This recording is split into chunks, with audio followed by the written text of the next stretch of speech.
అమ్మవారి యొక్క 67వ నామం అశ్వారూఢాధిష్ఠితాశ్వకోటి కోటిభిరావృతాయై నమః. అశ్వారూఢ అనే దేవత చేత అధిష్ఠించబడిన అధిక సంఖ్య గల గుర్రాలచే ఆవరింపబడినది. మళ్ళీ మనం అర్థం చేసుకోవాల్సిన నామం ఏమిటి? ఇంద్రియాలను అదుపులో పెట్టి శాశ్వత జ్ఞాన సముపార్జనకు దారి తీయించగల వాటి చేత సేవింపబడునది. అమ్మవారి వద్ద అశ్వవిద్యలో ఆరితేరిన దేవి అశ్వారూఢ. క్రిందటి నామంలో సంపత్కరీ దేవి దేనిలో ఆరితేరింది? ఏనుగులలో. ఈ అశ్వారూఢ అమ్మవారి యొక్క పాశము నుండి ఈ దేవి పుట్టింది. అందుకే గుర్రాలకు ఈ దేవి చర్నాకోల్ అంటారు చూడు, కొడతారు, చర్నాకోల్ లాంటిది. ఈ దేవి అపరాజిత అనే గుర్రాన్ని అధిష్ఠించి ఉంటుంది. అన్ని జాతులకు సంబంధించిన గుర్రాలను ఈ అశ్వారూఢాదేవి అదుపులో పెట్టి ముందుకు నడిపించగలిగే సామర్థ్యం కలిగిందిట. అందుకే ఈమెకు అశ్వసేనను అమ్మవారు అప్పచెప్పింది. అమ్మవారు ఏమప్పచెప్పింది? అశ్వసేనను అప్పచెప్పింది. ఈ అశ్వారూఢాదేవి అపరాజితాశ్వం ఎక్కి దానితో పాటు మిగిలిన వివిధ జాతి గుర్రాల సమూహంతో కూడి అమ్మవారిని సేవిస్తుంది. ఈ గుర్రపు సైన్యంతో ఈ అశ్వారూఢాదేవి అమ్మవారికి ఎప్పుడు ముందు ఉంటుంది. అందుకే అశ్వపూర్వం రథమధ్యాం అని అమ్మవారి యొక్క శ్రీ సూక్తంలో కూడా చెప్పబడుతుంది. అందుకే కదా నాన్న మన ఇంద్రియాలను కూడా అశ్వాలతోనే పోలుస్తారు. మన ఇంద్రియాల ద్వారానే కదా కోరికలు పుట్టేది. ఈ ఇంద్రియ లౌల్యానికి మనం గురి కాబడి పతనమవడం కూడా జరుగుతుంది.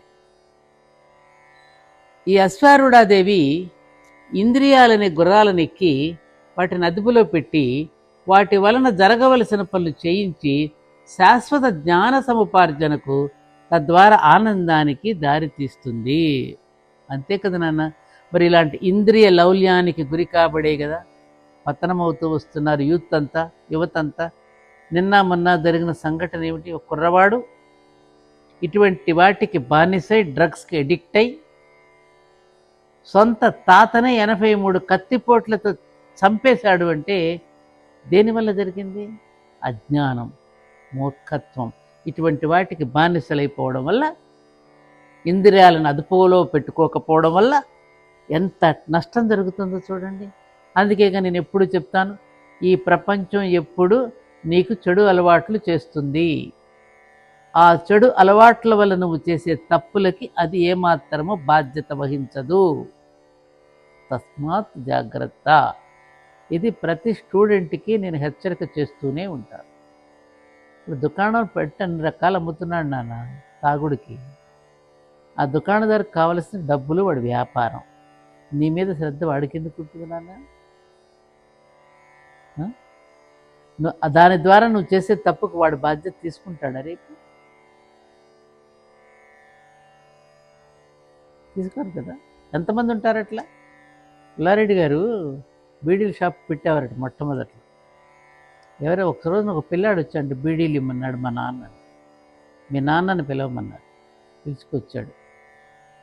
మీరు పిల్లల్ని బీడీలు తెమ్మని ఎందుకు పంపిస్తున్నారు? మీరు పంపిస్తున్నారు, రేపు వాడు తాగడానికి ప్రయత్నం చేసి కుప్పమని వాడు ట్రై చేసి వాడు అలవాటు పడితే ఏమిటి?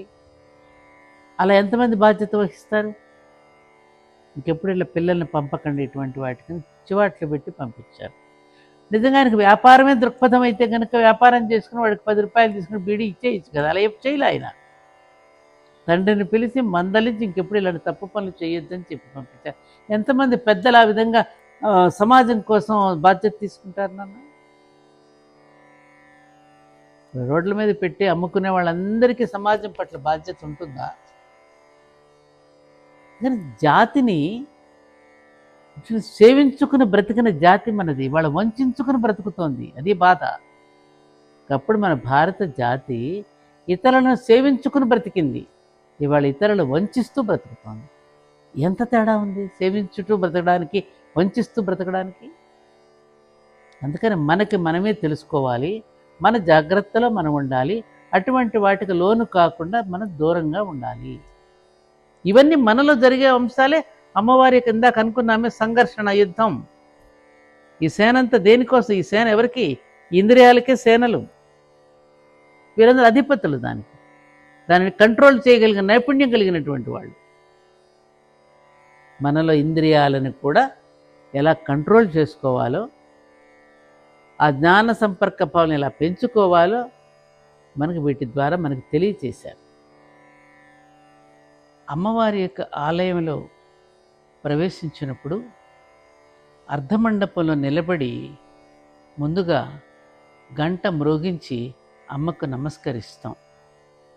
అలాగే అమ్మవారి యొక్క నామాలలో ప్రవేశించే ముందు గంట మ్రోగించండి.